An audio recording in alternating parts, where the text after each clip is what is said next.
punishment for the infraction is instead of getting one hot dog with sauerkraut in the cafeteria, you get two. Thank you. So we have, if you want to raise a question over there, you have Joe Micucci as your mic handler. Here's Joe. And if you want to raise a question over here, just signal me. We have today Chava and to be Pat Bird. Next week, Pat Bird. Next week, Pat Bird. On a subject arising from the Hebrew Bible. Actually, for arising from the New Testament. Oh, really? Yes. The Pharisees don't appear in the Hebrew Bible. New Testament. Yeah. Thank you. So, in fact, Pat is recovering well, but she had a doctor's appointment she could not miss this morning. And she was not certain if she'd get back in time or how she would feel. So we swapped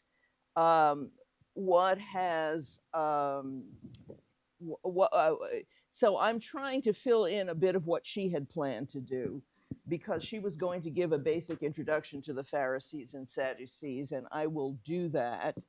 But I'm mainly going to talk about whom the Pharisees became in Jewish tradition. They are our heroes, and they were understood, and I'll try to show you some reasons why, as continuous with the rabbinic sages who created post-temple Judaism. And I grew up with this view of them, and only doing the research for this class did I discover that a lot of what I had believed was really not historically verifiable, and that there's very little information about the actual Pharisees. But we'll get to that. And although I will talk about the Sadducees, they do not really appear much in later Jewish tradition because, as you'll see, their function was destroyed by the Romans when they destroyed the temple in Jerusalem in the year 70 CE. How many of you are familiar with BCE and CE as opposed to BC and AD? Okay, so let me just go over that so you don't get confused. As you know, BC stands for before Christ, and AD stands for the year of our Lord. Scholars who wish to be neutral about the value of different religions say, accept the dating because it's universal, but say before the Common Era, that's BCE, and Common Era, which is CE. So if you're used to AD, CE translates as, it may be translated as AD. That is, it's the year that we use in our current dating.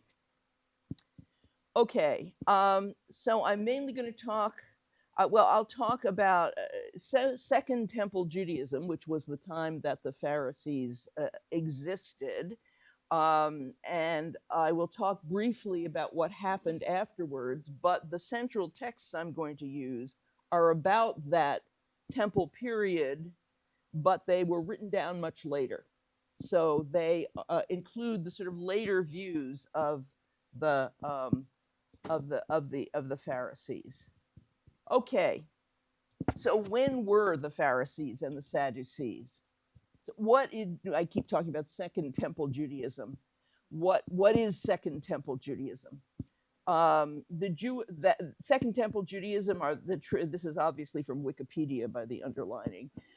The Jewish traditions that flourished between the return of the exiles from Babylon, if you remember your Bible history, the Babylonians conquered Jerusalem in 586 BCE, and many of the Jews were the inhabitants of Judea, not quite yet Jews, maybe still Israelites. There's a difference that I'm not going to go into today.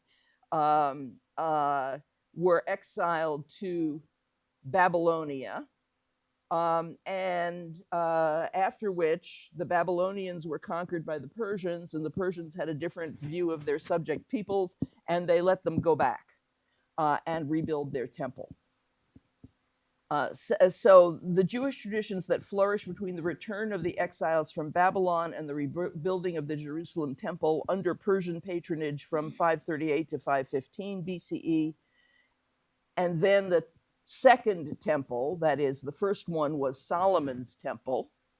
The second temple was destroyed by the Romans in 70 CE. Not only did they destroy the temple, they laid waste to Jerusalem, expelled all Jews from the capital, called it Ilia Capitolina instead, and established instead a temple to Jupiter.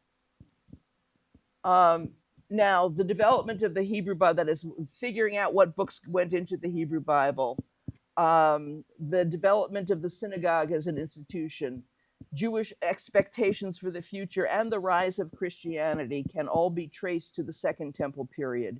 Many varieties of Judaism developed during this period in diaspora communities, as well as in Judea, and not all Jews went back from Babylonia to what was then called Judea, right?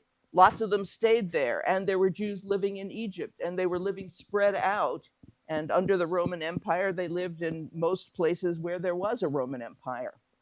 So, and they were, even before the Romans, they confronted and were transformed by Hellenistic civilization. Again, sort of like prelude to what I'm going to talk about. So for the Roman period, the Romans directly ruled Judea from 63 actually until much later, but we could put a punctuation point at 70. Conflict with the Romans and their imperial policies created periods of unrest among the Jewish populations.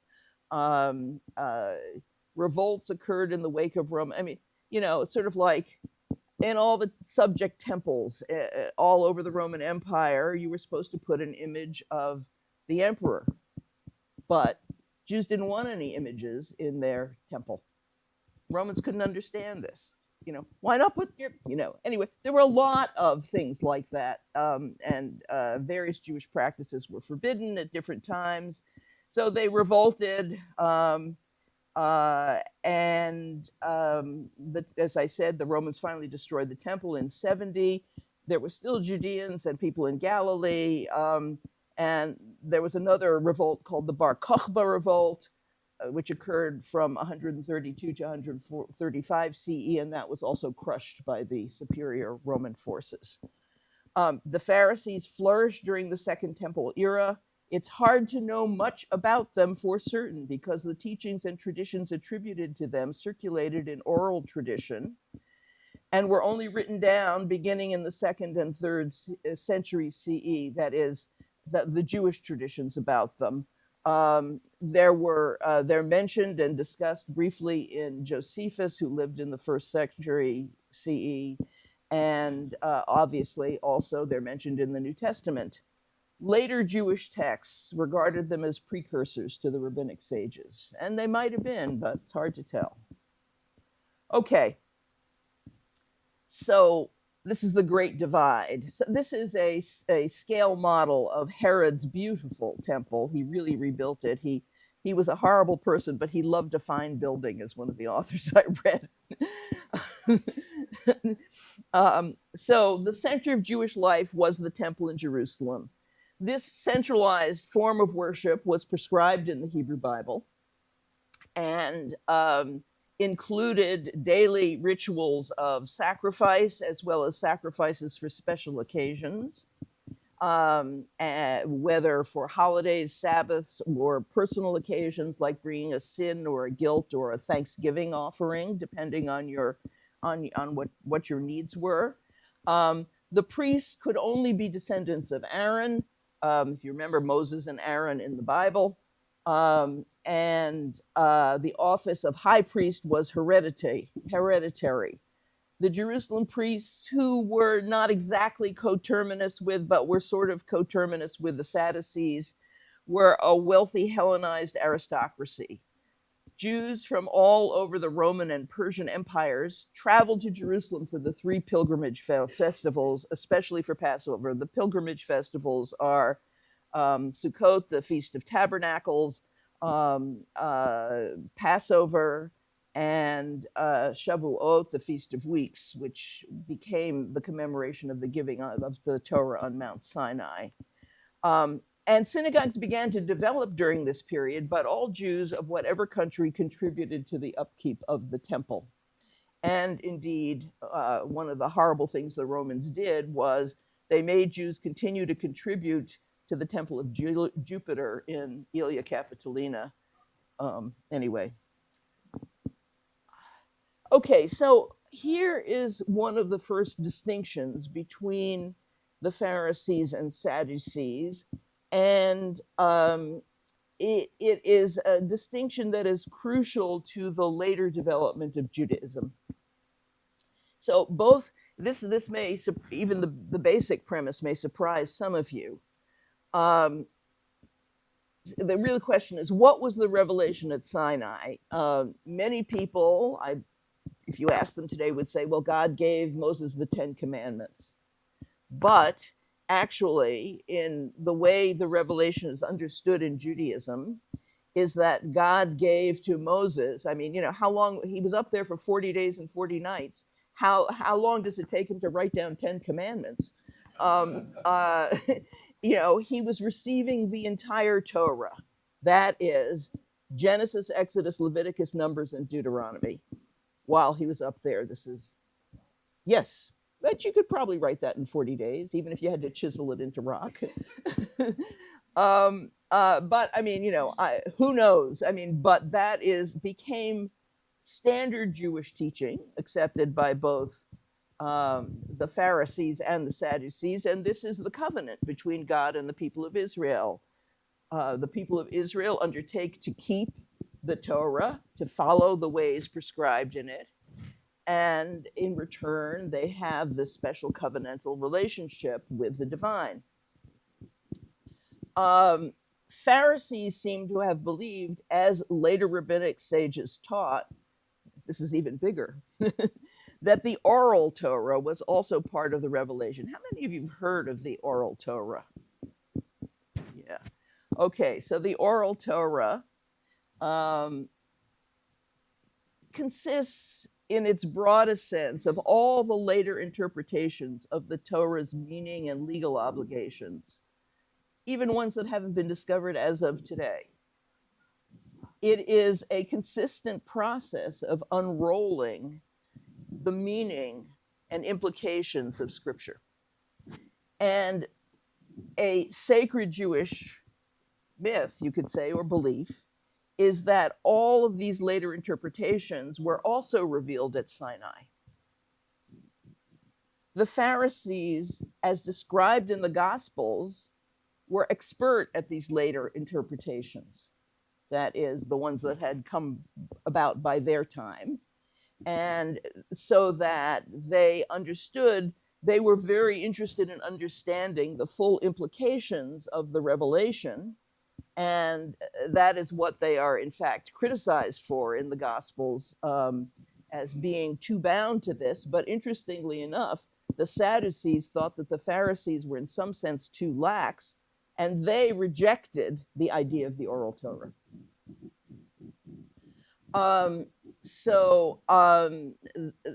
In any case, one of the big distinctions, and most Jews, not all Jews, from that time until the modern era, tended to accept this view that what was given at Sinai was both the written and the oral Torah. And the oral Torah was later stopped being oral completely and was recorded first in the Mishnah, which was the first written code of Jewish laws, compiled around the year 200 by Rabbi Judah the Prince. And then the expansion of that was in the Talmud, and that was the Babylonian Talmud. I think that there's arguments about it when it was finished, but probably something like the 5th century. And that was a set of commentaries on the Mishnah. So for an Orthodox Jew to study Torah means at first blush studying the Talmud, not the Pentateuch.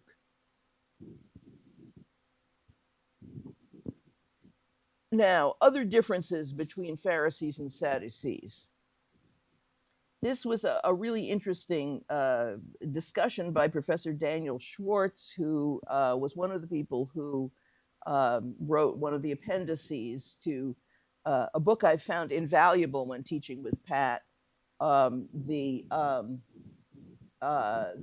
Jewish Annotated New Testament, in which scholars, I mean, those of you who've taken our courses before know how much we revere the work of Amy Jill Levine, who teaches at Vanderbilt, and Mark Brettler, who I forget where he is now, maybe Duke.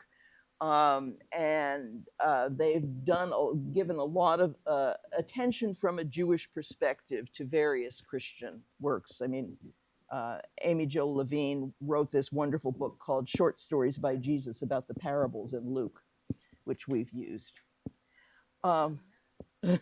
Yes. In any case, so Schwartz gives this kind of meta comparison. Among Jews, priests are born. That is, you can't become a priest unless you are a descendant of Aaron. Among Pharisees and rabbinic Jews, in contrast, those who excel in the study of Torah become rabbis if and when they are recognized as such by their teachers, by their communities. Priestly Jews assume that the rules dealing with the sacred and with binding obligations are established by nature, God acting in nature, whereas Pharisaic and rabbinic Jews would tend to think that human decisions play a much more important role. This was reinforced by the institutions within which priests and rabbis usually work. For Pharisees and for priests, religious life was focused upon the one temple of Jerusalem. That was the place where God dwelt. God's presence was to be found in the Holy of Holies. Not that God wasn't also everywhere, but God's presence was found in the Holy of Holies between the wings of the cherubim. And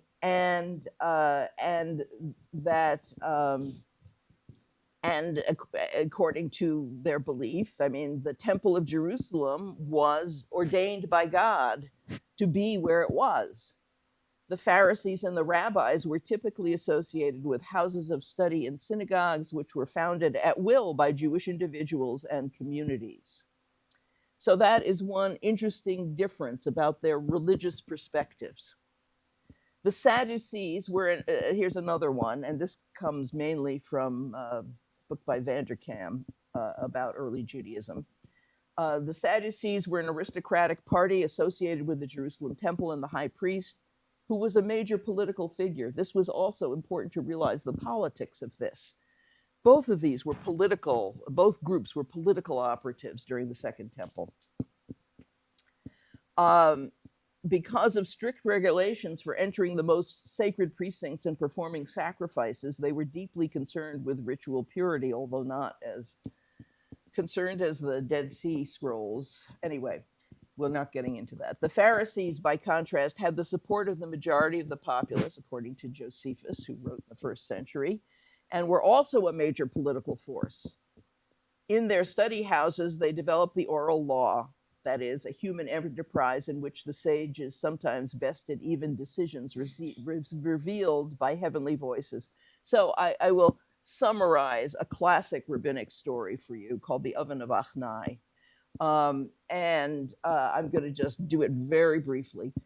There was a rabbinic dispute, I don't know when it was supposed to have occurred, between different rabbis about the status of a particular oven. Did it need to be destroyed because it had been contaminated, or could you keep using it? And their ovens were made of stone in those days. They argue back and forth, and the majority of the rabbis thought one thing. It doesn't even matter who thought what. And one guy, Rabbi Joshua, I can't remember, and I couldn't find it to look it up this morning, kept saying, no, it's the other thing. And I'll prove it to you by miracles, I said. He says, if I'm right, let the water in this stream run backwards, and it does. And then and the rabbi said, we don't take legal precedents from streams. And he has a couple of other miracles, and then a heavenly voice comes down and says, what do you guys want? Rabbi Joshua's right.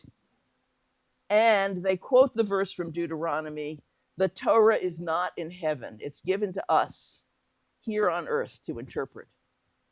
And what was God doing then? God was laughing and saying, my children have beaten me, my children have bested me. So if you see, there really is a lot of human power, or at least the power of this rabbinic elite in the idea of the oral Torah. Okay, so how did later rabbinic texts portray the Pharisees? This is a really interesting work, The Ethics of the Fathers, Pirkei Avot, and it is part of the Mishnah, which was the first written compilation of oral Torah, which was compiled around the year 200 of the Common Era. And it starts out like this, with a chain of transmission. Moses received Torah at Sinai. He transmitted it to Joshua, Joshua to the elders. We have no idea what elders they're talking about. The elders to the prophets to the members of the Great Assembly. We also don't know what Great Assembly they're talking about. The members of the Great Assembly formulated 3 precepts. Be cautious in rendering a legal decision. After all, they were judges and they had, civil and criminal cases. Rear many students and build a fence to protect the Torah. What does it mean to build a fence to protect the Torah? Very briefly, it means you want to make sure not to do anything against what the Torah says, so you expand its reach a little. Quick example, on the Sabbath, one is not allowed to do work. That's from sundown on Friday to sundown on Saturday. But we got to make sure that we get the whole period in. And therefore, we started about an hour before sundown on Friday and ended about an hour after sundown on Saturday. And this is making a fence around the Torah. Okay, but the point here really is Simon the Righteous was one of the last members of the Great Assembly. This was a favorite teaching of his. The world stands on 3 things, on Torah, on worship, and on good deeds. And then it goes on with generations of scholars and their favorite sayings.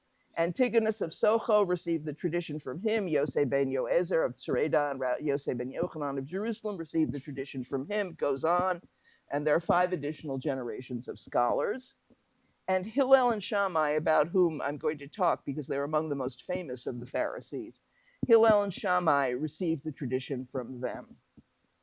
Thus, the Pharisees are portrayed as one link in a chain that extends from Moses through the rabbinic sages.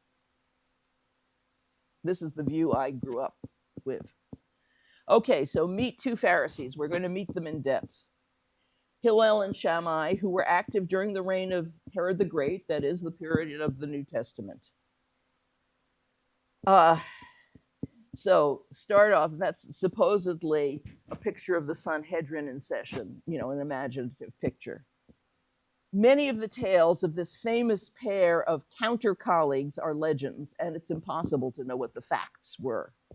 Hillel the Elder, according to tradition, was born in Babylonia. That is, he was part of one of those families that stayed there in 110 before the Common Era and came to Judea to study Torah, which was then the center of Torah study, and died in Jerusalem in 10 of the Common Era. He was the greatest scholar of his generation and his profession. I mean, one of the things that's stressed in Pirkei Avot is that you have to have a profession as well as Torah study. He was a woodcutter. Shammai, Hillel's most eminent colleague and intellectual opponent, was born in Palestine about 50 BC before the Common Era and died there in 30 of the Common Era. He was a builder.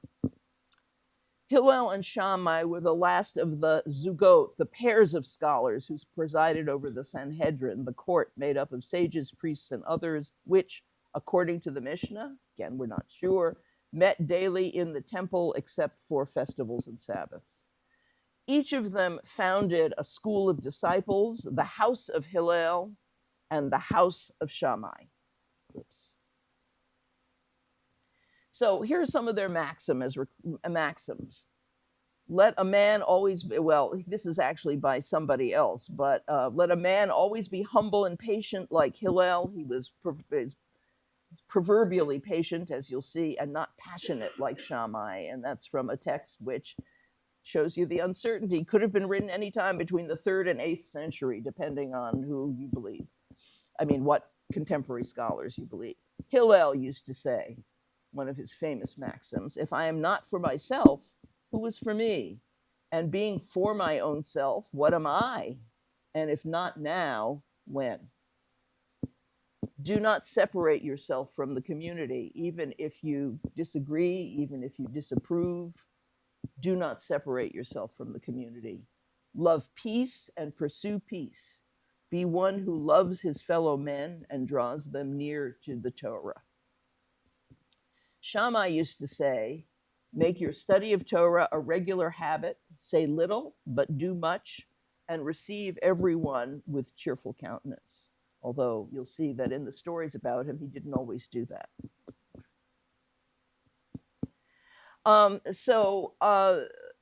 Despite the many disputes that develop between their respective houses, that is, their continuing disciples, there are somewhere between 3 and 5 differences between Hillel and Shammai themselves. And some examples of the disagreements between the houses. Admission to Torah study.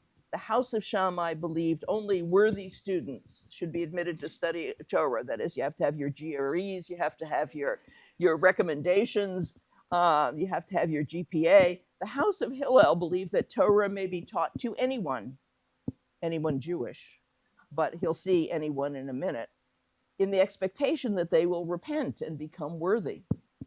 White lies. Whether one should tell an ugly bride that she is beautiful. Shammai said it was wrong to lie. Hillel said that all brides are beautiful on their wedding day. Divorce. This is an interesting one. Shammai is stricter. He says, the house of Shammai held that a man may only divorce his wife for a serious transgression, such as adultery. But the house of Hillel allowed divorce even for trivial offenses, such as burning his dinner. So you don't always want to be, sometimes you want to be on the stricter side. Hanukkah. The house of Shammai held that on the first night, 8 lights should be lit, and then they should decrease on each successive night, ending with 1 on the last night. And you could see why that might be, because the amount of oil was diminishing the whole time. While the house of Hillel held that one should start with 1 light and increase the number on each night, ending with 8. And of course, we ended up that way. In general, the house of Shammai's positions were stricter than those of the house of Hillel. And on the few occasions when the opposite was true, the house of Hillel would sometimes later recant their position. I don't know. There's nobody who still holds that you could divorce your wife for burning your dinner. Anyway, so this is a cute little video, I think, meant for kids that shows an important teaching of Hillel and an important legendary difference between Hillel and Shammai. So let's hope it works. Here's a little story I want to tell about 2 great rabbis, Shammai and Hillel. It started way back in history, and that's a long way back. Back in the days of the Second Temple, Shammai and Hillel liked studying, but they disagreed about everything. Hillel said hot. Shammai said cold. Hillel said young. Shammai said old. Hillel said good. Shammai said bad. Hillel said happy. Shammai said sad. And well, they couldn't agree on anything. So one day a stranger rolled into town, walked up to Shammai, looked him up and down. You can tell that he's He asked not a simple Jewish. question. This is how it was put. Can you teach me the whole Torah while standing on 1 foot? Uh-oh. Now that sounds tough. No way! Oh. It's impossible! The Torah has so much information I can't teach you while standing on 1 foot! Now get! So the stranger left for the house of Hillel. Can you teach me the whole Torah while standing on 1 foot? I'll give it a shot. I'll start right now. But as Hillel started teaching, the stranger just said, Ow! I didn't mean for you to stand on my foot, Rabbi. I meant I would stand on 1 foot. Oops. Sorry. Oh. What is hurtful to you, do not do to your neighbor. That is the whole Torah. All the rest is commentary. Now go and study it. That's it?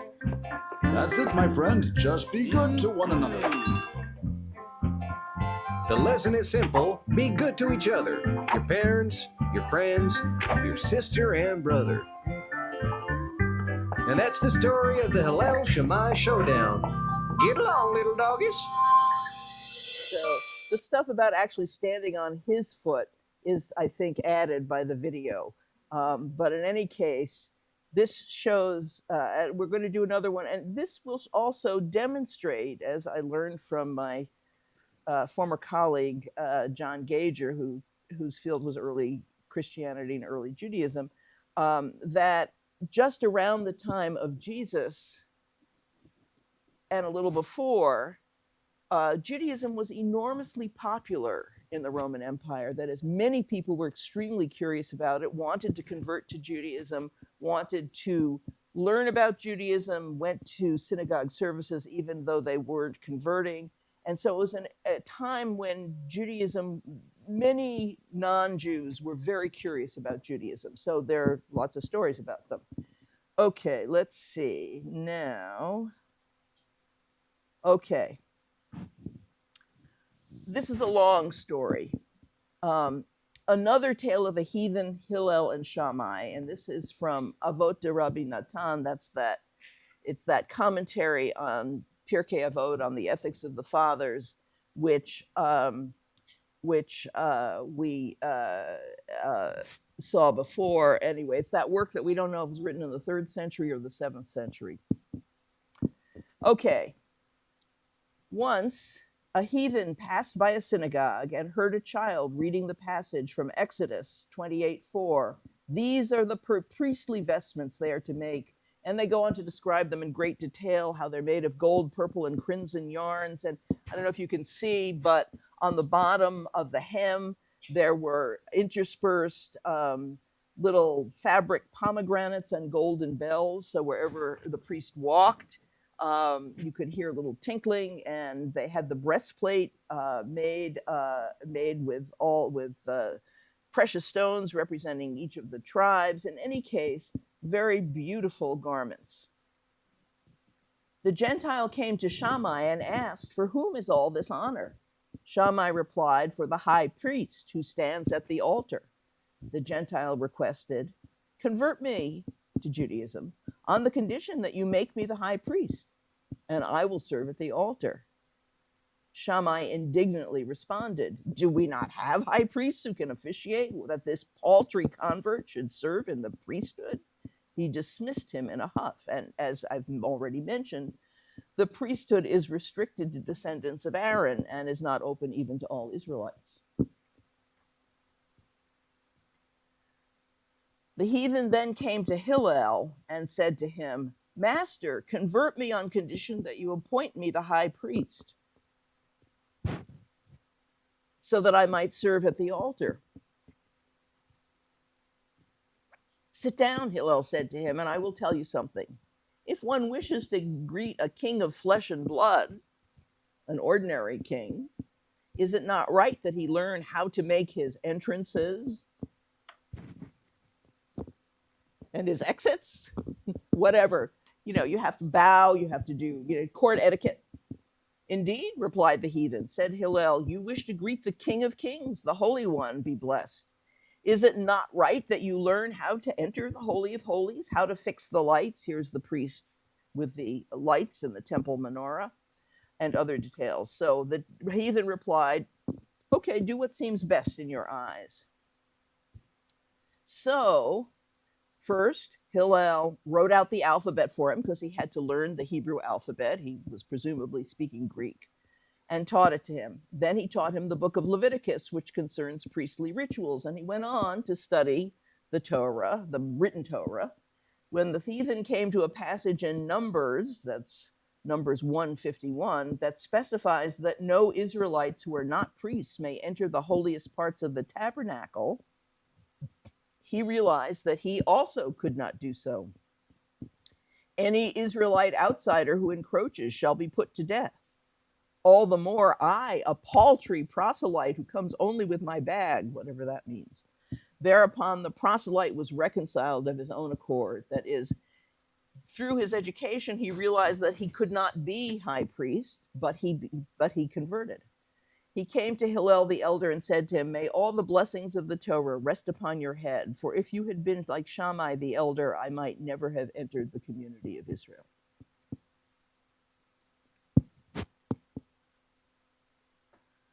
And then another story about Hillel. After concluding a study session with his disciples, Hillel kept walking along with them. His disciples asked him, "Master, where are you going?" He answered, "To perform a mitzvah," that is a divine precept.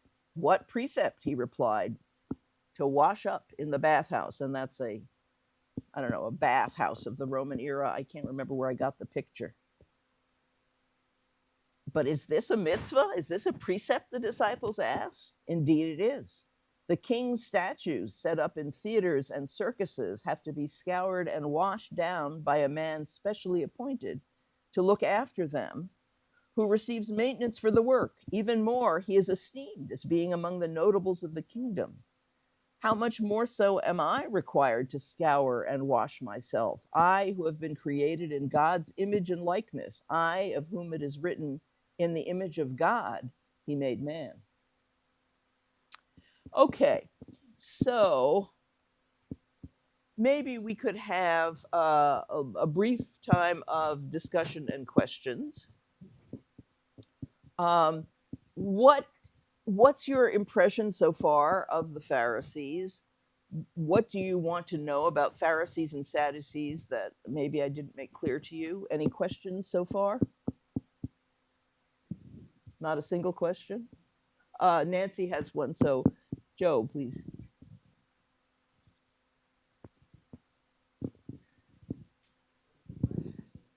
In Paul's letters, he claims to be a Pharisee. Right. Do you have any thoughts on that identification? Well, this is not my field. Yes, I know that. And in Acts, he also is said to have, I just read it this morning, is said to have been a student of Rabban Gamaliel, who was a very great Pharisaic teacher, a real person. I hope Pat is going to cover some of this, although she might or might not. But I don't think it is all unlikely that he was a Pharisee. Paul. Another question back here. I got it. Jerry? 3 parts. First part, somebody told me one time that the Sadducees did not believe in an afterlife, and that was why they were sad, you see. Is that true? Well, do you say you have more part of your question? Okay. Unrelated. So that's a joke, obviously, but they did not believe in an afterlife. Okay. And the word Sadducee probably comes from the Hebrew noun tzadok, which was the name of a priestly line. What? Yes, they did. Okay, Yeah. wait. He has 2 more parts to his So question. there's a lot of mention of studying the Torah, and I've seen pictures of the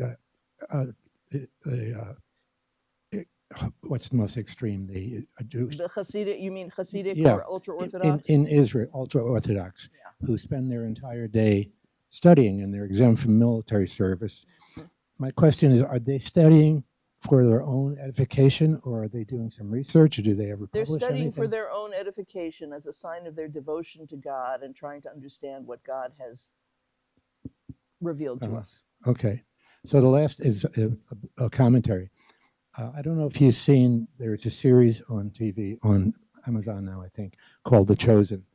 And I've been watching quite a bit of it.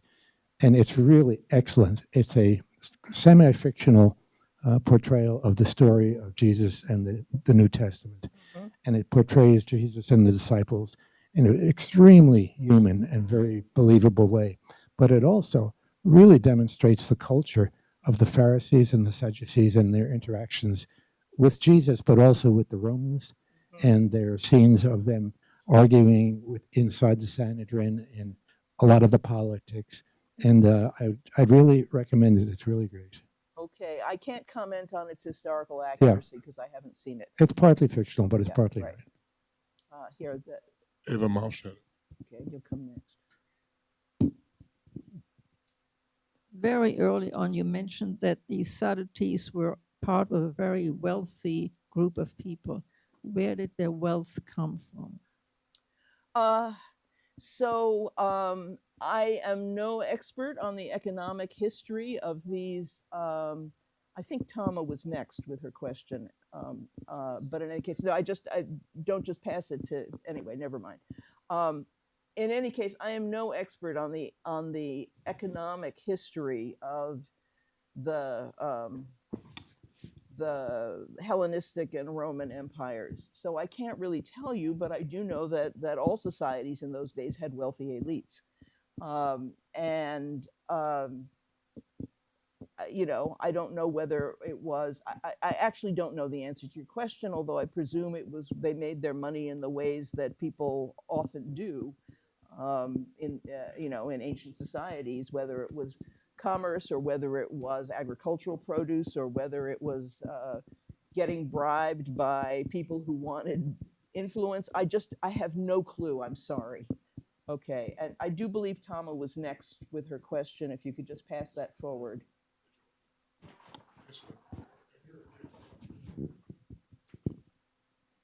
So I'm on my way. No, please wait.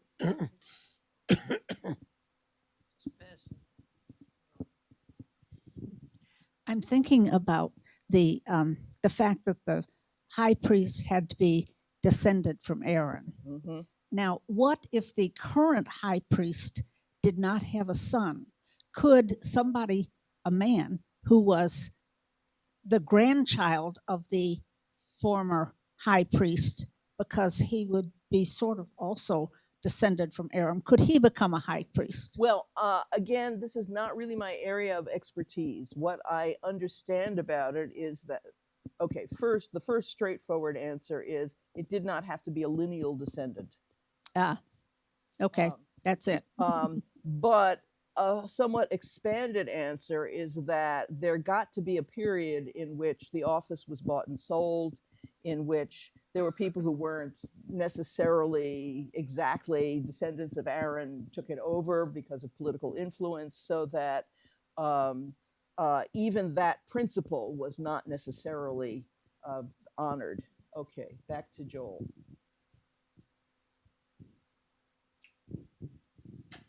According to the bio, Hillel was born in 100 BCE and died at 10 CE. That would make him 110 years old. Is that I said true? this stuff is legendary. Who knows? Right. I haven't found his death certificate, or even his one of these guys. They actually have a traditional grave site that I found here. Susan, here. You talked at the beginning about a kind of diaspora. Yes. So are these people all speaking the same language? There are two major languages at this point. One of them is Aramaic, and the other is Greek.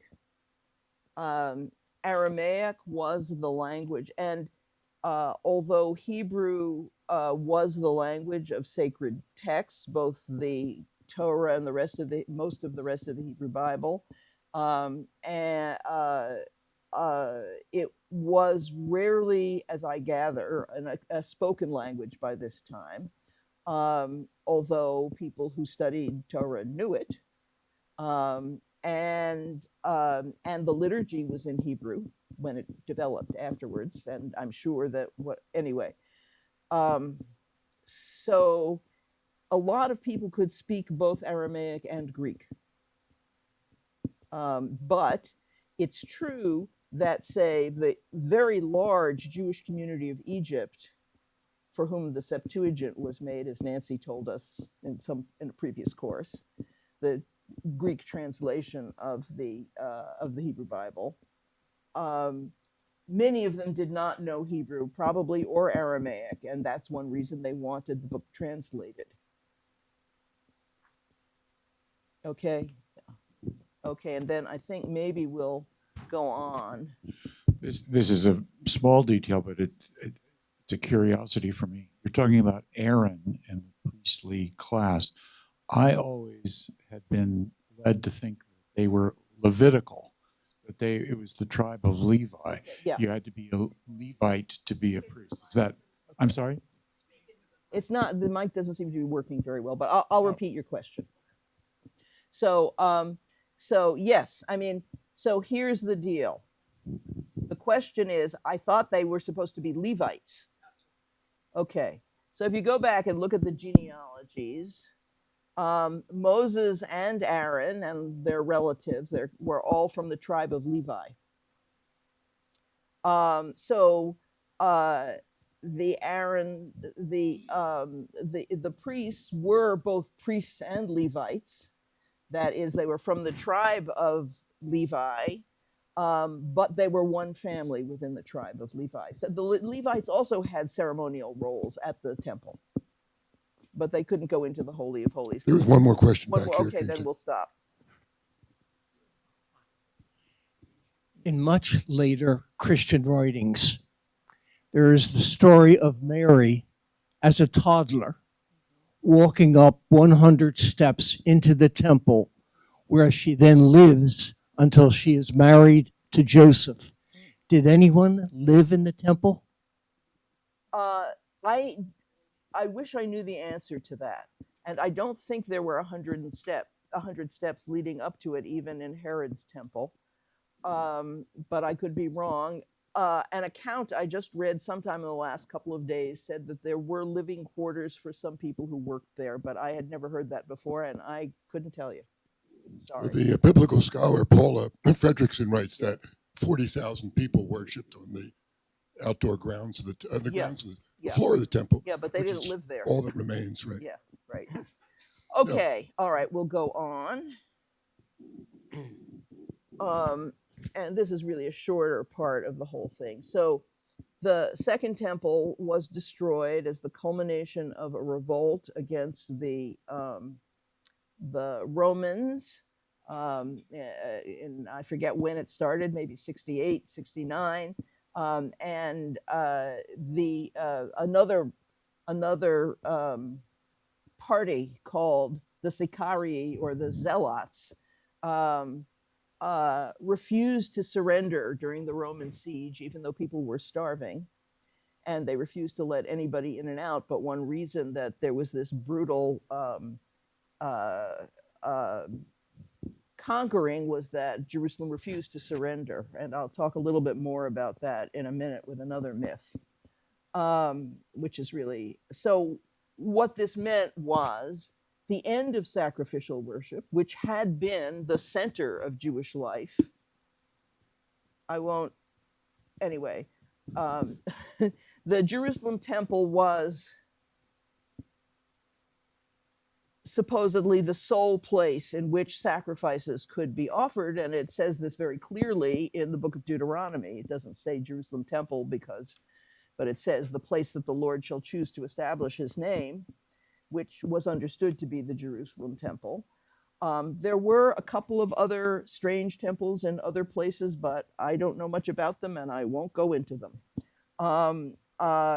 And so it was the end of sacrificial worship. You know, this was the way the connection with God was maintained: the morning sacrifice and the afternoon sacrifice.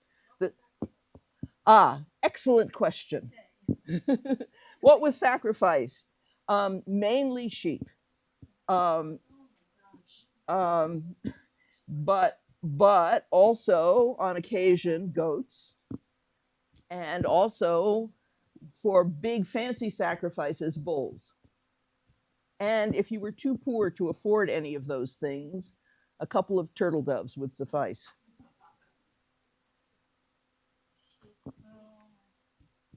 Yeah, so, and this is not a story for vegetarians. And the priests were required to eat, depending on the sacrifices, they were required to eat the part that wasn't burned on the altar. They were required to eat it in purity, in, you know, maybe in the temple bounds, I can't remember. I mean, and let me just say parenthetically that Christianity obviously transformed the idea of sacrifice in a most remarkable way. Yeah. But I mean, the thing is, you know, most of the sacrifices in Judaism were not penitential. There were sacrifices asking for forgiveness of sins. Oddly enough, those were often goats. But in any case, most of the sacrifices were either the daily connection between the people and God, or they were to commemorate holidays and Sabbaths, or for Thanksgiving, or peace offerings. So most of the sacrifices were, if you could put it this way, cheery events. They were like a shared meal between the people and God. And sometimes when you brought your own sacrifice, it wasn't just the priests who ate it, but you and your family sat down and had a party. Oh, I want to bring a lamb because God has blessed my farm, you know, and my children have all married and I have grandchildren. Let me bring a thank offering to God. And then the whole family comes, they sit down and have a picnic. I mean, I hope this is accurate. I'm kind of making it up. But the point that I wanted to make, which is accurate, is that most sacrifices in the temple cult were for happy or ritual occasions, not for forgiveness of sins, which is what the sacrifice on the cross became. Okay, so once there was no more temple, all of a sudden the high priest was out of a job. And so were all the other priests. There were lots of priests who, in fact, lived elsewhere, not just Jerusalem, and they would come up in, I don't know what the word is. There is a term for it, but work brigades, you know, like, okay, said, you know, the priestly families in a town in Galilee. We've got our 2 weeks coming up. Let's get all the priests organized. We'll go up to Jerusalem. We'll do our priestly functions. And after our 2 weeks, we go down and some other group comes up. So priests from all over the country participated in this. But you can see why this was the end of the power of the Sadducees. And they became completely irrelevant because the temple became, in most ways, completely irrelevant. Not that Jews don't pray daily, several times a day, if you say the traditional liturgy 3 times a day, for the restoration of the temple. And there are fanatics who are trying to figure out how to do it. But in any case, so that for the next 2 millennia, there was a shift to Torah study as a center of Jewish devotion. There was a development of a synagogue liturgy. The whole question is, how do we connect with God if the temple is destroyed? Whoever that is, please turn your cell phone off.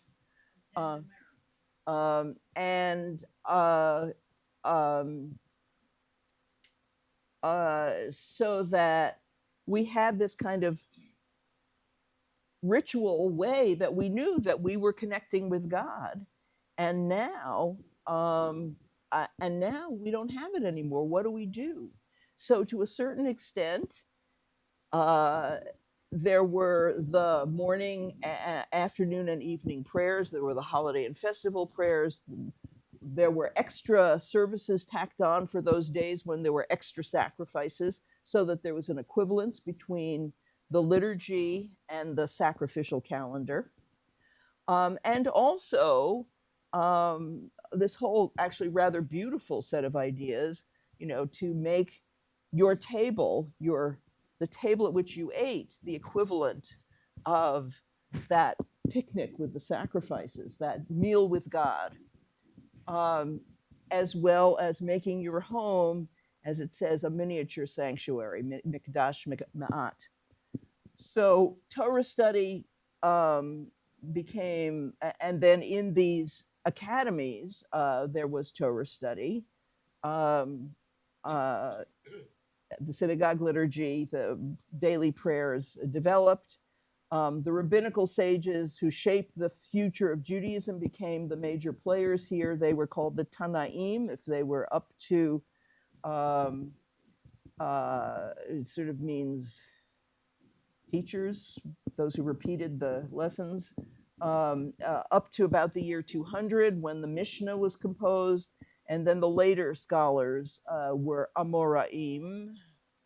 And I have to say it's an Aramaic word and I don't know the root. Do you happen to know? Anyway. Yeah. Anyway. And eventually, because of the destruction wrought on Jerusalem and various other things, Palestine ceased to be, over several centuries, the center of Jewish scholarship, and it shifted to Babylonia, which had always had that big, rich population. And to conclude, I'm just going to tell you another legend. And this is, by the way, is a coin of the Emperor Vespasian. This is my fast retelling of it. So I'll do my best. This legend expresses the transition Judaism underwent after the destruction of the temple.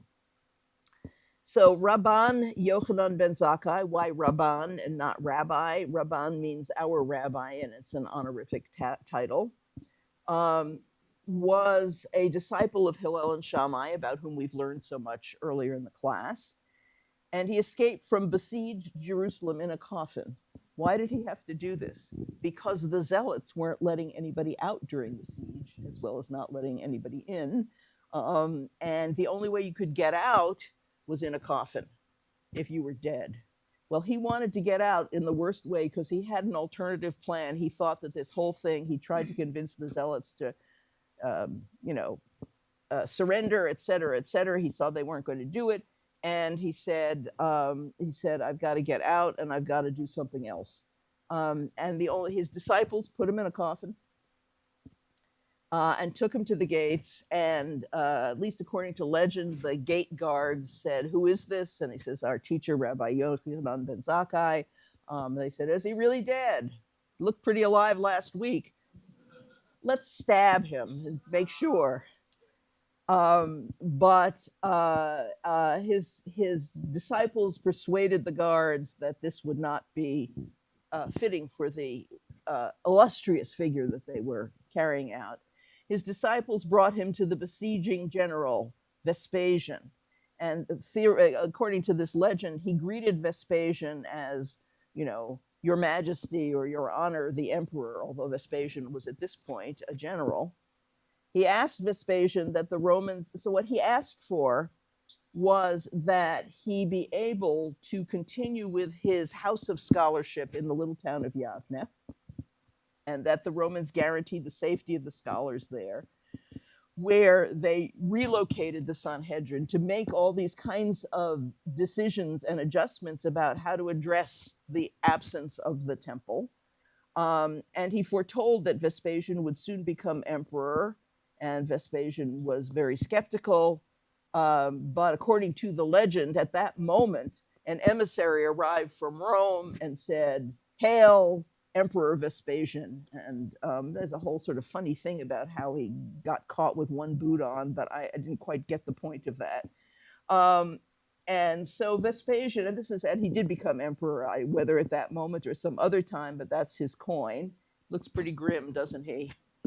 In any case, the school became the center of authority for the rabbinic sages, who had to create a Judaism that could survive the destruction of the temple. The study of the oral Torah was what sustained them as they created the routine of the prayers to replace the sacrifices and strengthen the role of synagogues. And then you could say that no longer a Pharisee, Rabban Yochanan had been a disciple of Hillel and Shammai, but he is called now a Tana, that is, a member of the first generation of the rabbinic scholars. Okay, that's it, folks. Thank you very much, Chava. To paraphrase the late Sophie Tucker, so much to learn, so little time. Folks.